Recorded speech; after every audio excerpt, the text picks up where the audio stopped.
अस्सलाम वालेकुम। First year आज हम देखेंगे कानून मसावी अफादा मुख्ततिम, यानी कि सारिफ अपने अखराजात को कैसे तरतीब देता है कि उसको अफादा ज़्यादा से हासिल होता है। एक सारिफ खर्च करते हुए अपने अखराजात को इस तरह तरतीब देता है, इस तरह बदलता है कि उनके मुख्ततिम अफादे आपस में बराबर हो जाएँ, तो वो मसावी अफादा हासिल कर सकता है।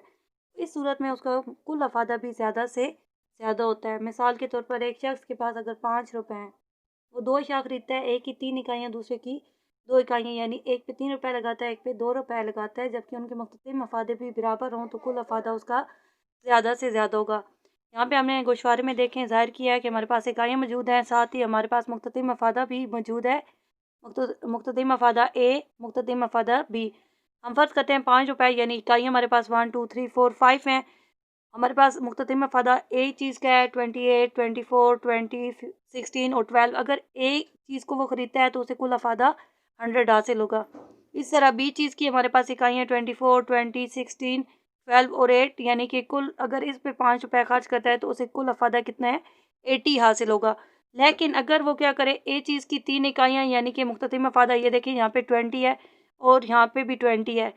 ए की वो 3 और बी की 2 इकाइयाँ इख्तियार करता है, इस्तेमाल करता है, यानी 24, 20, 28, 24, 20।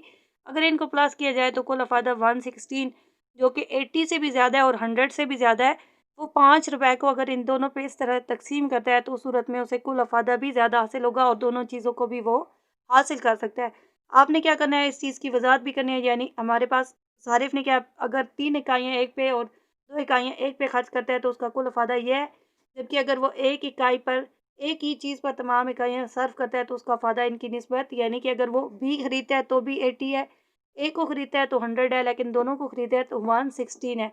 इसी चीज़ की आपने वजाहत भी करनी है। इसके बाद आपने डायग्राम बनानी है।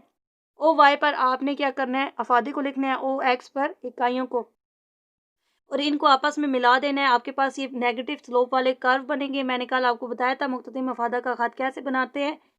इसी तरह आपने ये दोनों खत बनाने हैं, यानी इकाइयों को देखकर आपने साथ मुख्तलिफ मफादा ए और बी, इन दोनों के कर्व को अलग-अलग बना लेना है। फिर जहाँ पे आपका ये, जैसे हमारे पास इसमें 20 यानी सेकंड इकाई जो है, और इसमें 30 यानी तीसरी इकाई पर हमारे पास 20 मौजूद है, तो इन दोनों इकाइयों पर अफादा भी सेम है। और दूसरी और तीसरी इकाई को अगर प्लस किया जाए तो कुल हमारे पास इकाइयाँ भी कंप्लीट हो रही हैं। इन दोनों को यहाँ पे नुक्ते को मिला देना है, यानी ए और बी, यानी वो 2 चीज़ें खरीदेगा ए पॉइंट तक, वो बी की चीज़ें खरीदेगा, और बी पॉइंट तक वो ए चीज़ की इकाइयाँ अगर खरीदता है तो वो तवाज़न में होता है। आपने ये डायग्राम बना के इसकी वजाहत भी करनी है, और इसकी वजाहत करने के बाद आपने इस कानून के मफरूज़ात भी देखने हैं जो आपके पास यहाँ पे देखें बुक में मौजूद है। इस कानून के भी वही चंद मफरूज़ात हैं। और याद रखिएगा कि सेकंड ईयर कोई भी कानून उस वक्त तक साबित नहीं होता जब तक वो मफरूज़ात साबित नहीं होते। सारिफ बाशऊर है, यानी कि इस नज़ीर में आपने बताना है कि सारिफ क्या है, अक्लमंद है, बाशऊर है, यानी उसे पता है कि उसने अपनी आमदनी को किस तरह खर्च करना है। अफादे को हम मेजरमेंट कर सकते हैं। देखें जैसे हमने यहाँ पे किया है, अफादे की मेजरमेंट अददी पैमाइश मुमकिन है। अफादा मुख्ततिम तकलीली है, यानी कि हर अगली इकाई का अफादा क्या हो रहा है, मुसलसल कम हो रहा होता है, और तमाम अफादों को हम जमा भी कर सकते हैं। इसके बाद आपने बताना है कि ज़र का अफादा यानी रुपए का अफादा क्या है, वो आपका नहीं गिरता, ठीक है, साकिन रहता है।